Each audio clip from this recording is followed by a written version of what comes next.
Hello friends, welcome to counter top classics. இன்றைக்கி நம்ம சமையல் மேடையில் எப்பவும் போல் சாம்பார், கூட்டு, ரசம்னு சொல்லி செய்யாமல் இன்றைக்கி இந்த அரைச்சி வச்ச குழம்பு நம்ம செய்யலாம் வாங்க.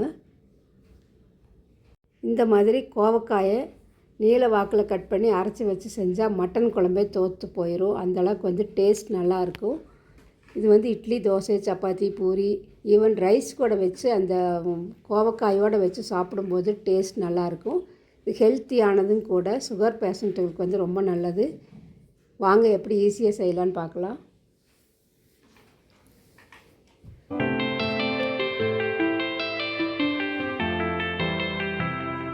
இதுக்கு ஒரு கடாய் வச்சு தேவையான அளவு எண்ணெய் ஊற்றிக்கலாம். எண்ணெய் சூடான பிறகு ஒரு 4-5 பல் பூண்டு, 2 துண்டு இஞ்சி சேர்த்திக்கலாம். ஃபஸ்ட்டு கொஞ்சம் ஒரு அரை ஸ்பூன் அளவுக்கு சீரகம் சேர்த்து வைக்கிறேன். சீரகம் நல்லா பொரியட்டும். இப்போது நம்ம கட் பண்ணி வச்சுருக்கக்கூடிய பல்லாரி வெங்காயம் அதையும் சேர்த்திக்கலாம். பொடியாக கட் பண்ணி வச்சுருக்கிற மீடியம் சைஸு வெங்காயம் வதங்கட்டும். வதங்கின பிறகு மீடியம் சைஸ் தக்காளி, 2 தக்காளி பொடியாக கட் பண்ணி வச்சுக்கிறேன். அதையும் இது கூடவே சேர்த்திக்கலாம். எப்பவும் போல் தக்காளி வதங்கிறதுக்காக நம்ம கொஞ்சம் உப்பு சேர்த்திக்கலாம். உப்பு சேர்த்தும் போது தக்காளி சீக்கிரம் தொக்கு பதத்துக்கு வந்துடும் இல்லைங்களா? அதனால நம்ம உப்பு சேர்த்திக்கலாம். உப்பு சேர்த்து வதங்கட்டும். நல்லா தக்காளி நல்லா மசிஞ்சு வரணும். அப்போ தான் இந்த கிரேவி நல்லாயிருக்கும் டேஸ்ட்டாக. ஒரு தடவை இந்த வறுவல் அது இதுன்னு செய்கிறதுக்கு இந்த மாதிரி இட்லி, தோசைக்கு நீங்கள் செஞ்சு பாருங்கள். இந்த மாதிரி ஃப்ரெஷ்ஷாக இருக்கக்கூடிய கோவக்காய்களை வாங்கிட்டு நல்லா தண்ணியில் அலசி எடுத்துட்டு நம்மளுக்கு தேவையான சைஸில் நான் நீல வாக்கில் தான் கட் பண்ணியிருக்கிறேன். இப்போது தக்காளி நல்லா வதங்கிருச்சு பாருங்கள். இந்த வதங்கின தக்காளி கொஞ்சம் லோ ஃப்ளேம்லேயே வச்சிடலாம். நல்லா மசிஞ்சு வரட்டும். இப்போது இன்னொரு கடாய் வச்சு அதில் எண்ணெய் ஊற்றி நான் அந்த கட் பண்ணி வச்சுருக்கக்கூடிய கோவக்காய்களையெல்லாம் கொஞ்சம் ஒரு பிஞ்ச் மஞ்சத்தூளும் மிளகாத்தூளும் போட்டு நல்லா வதக்கி வச்சுக்கிறேன். இதுக்கு காரத்துக்கு தேவையான அளவு தனி மிளகாத்தூளும் மல்லித்தூள். இந்த மல்லித்தூள் நான் ஷார்ட்ஸில் போட்டிருக்கிறேன். மல்லித்தூள், மிளகு, கருவேப்பிலை போட்டு அரைச்சி பவுடர் பண்ணி வச்சுக்கிறேன். அந்த மாதிரி செய்கிறது இந்த கிரேவிக்கெல்லாம் சூப்பர் டேஸ்ட்டாக இருக்கும். நான் அப்லோட் பண்ணிக்கிறேன். இந்த லிங்க் வேணால் உங்களுக்கு கொடுக்குறேன். இப்போ கொஞ்சமாக மஞ்சத்தூள் சேர்த்து பச்சை வாசனை போகிற வரையில் நல்லா வதக்கிக்கலாம். இந்த மல்லித்தூள் தனி மல்லித்தூள் விட மிளகு, கருவேப்பிலை சேர்த்து அரைச்சி வச்சுருக்கனால நல்லா வாசனையாக இருக்கும். பாருங்கள், இந்த கோவக்காயெல்லாம் நல்லா வதங்கிருச்சு. கலருக்காக ஒரு பிஞ்சு மஞ்சத்தூள், மிளகாத்தூள், உப்பு போட்டு வதக்கியாச்சு. இப்போ ஒரு கொஞ்சமாக தேங்காய் துருவல் சேர்த்திக்கலாம். தேங்காய் துருவல் சேர்த்துன பிறகு நான் ஸ்டவ் ஆஃப் பண்ணிட்டேன். இப்போ நல்லா ஆறட்டும். ஆறின பிறகு நம்ம மிக்சர் ஜாரில் சேர்த்து நல்லா ஃபைன் பேஸ்ட்டாக அரைச்சி எடுத்துகிட்டு வந்துடலாம்.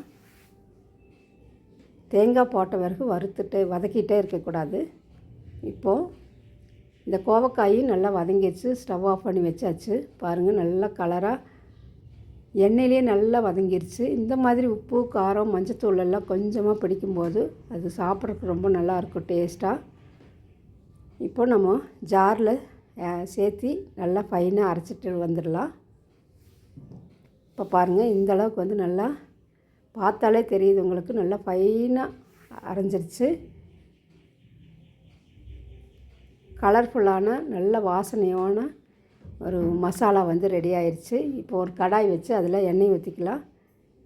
எண்ணெய் இது தாளிப்புக்காக தான். ஒரு 1/4 ஸ்பூன் சீரகம் சேர்த்து சீரகம் நல்லா பொரிஞ்ச பிறகு ஒரு கொத்து கருவேப்பிலை சேர்த்திக்கலாம் ஃப்ரெஷ்ஷாக. கருவேப்பிலை நல்லா வதங்கட்டும். எண்ணெயில் நல்லா ஃப்ரை ஆன பிறகு நம்ம வதக்கி வச்சுருக்கக்கூடிய கோவக்காய்களை இதில் சேர்த்திக்கலாம்.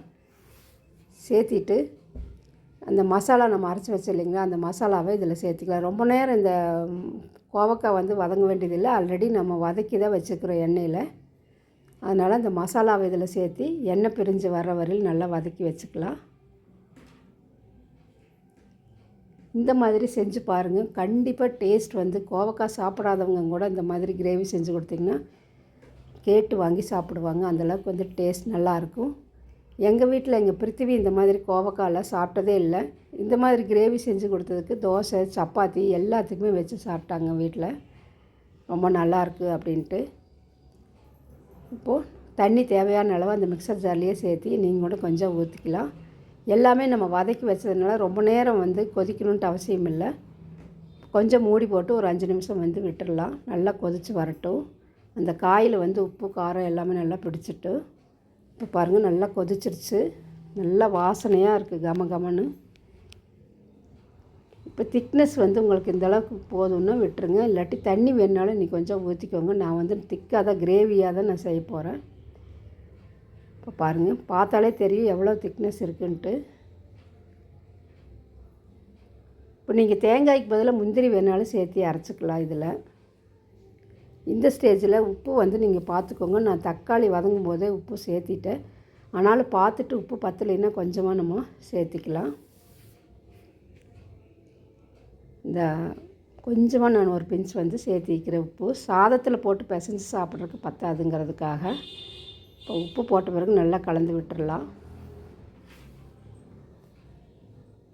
திக்காகிடுச்சு பாருங்கள் கிரேவி. இப்போ வந்து நம்ம ஆல்மோஸ்ட் கிரேவி வந்து கோவக்காய் கிரேவி ரெடி ஆயிடுச்சு. மேலே மல்லி இலைகளை தூவி பரிமாறினா ரெடி ஆயிரும். இப்போ வந்து நல்லா எண்ணெய் பிரிஞ்சு வர வரையில் நம்ம விட்டுடலாம்.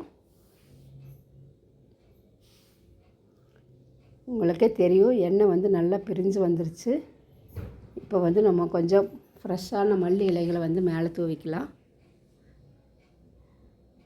தூவிட்டு ஒரு பவுலுக்கு வந்து நம்ம ட்ரான்ஸ்ஃபர் பண்ணிடலாம்.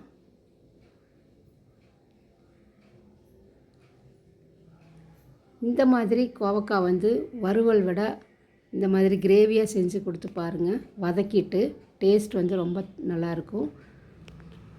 நம்ம வந்து பச்சையாகவே நம்ம போட்டு எண்ணெயில் வதங்கின உடனே நம்ம செய்கிறதுனால அந்த கோவக்காவுடைய அந்த கொஞ்சம் கசப்புத்தன்மை வந்து தெரியும். ஒரு சிலருக்கு வந்து பிடிக்காது. இந்த மாதிரி எண்ணெயில் வதக்கிட்டு இந்த கிரேவி செஞ்சோம்னா டேஸ்ட் நல்லாயிருக்கும். கண்டிப்பாக இந்த ரெசிபி வந்து பிடிச்சிருக்குன்னு நம்புகிறேன். பிடிச்சிருந்துச்சுன்னா லைக் பண்ணி கமெண்ட் பண்ணி சப்ஸ்கிரைப் பண்ணுங்கள். இதுவரையில் சப்ஸ்கிரைப் பண்ணாமல் இருந்தீங்கன்னா சப்ஸ்கிரைப் பண்ணி நம்ம சேனலுக்கு சப்போர்ட் பண்ணுங்கள். நீங்களும் ஒரு தடவை கண்டிப்பாக இதே மாதிரி செஞ்சு பார்த்துட்டு உங்களுடைய கமெண்ட்ஸை கமெண்ட் பாக்ஸில் சென்ட் பண்ணுங்கள்.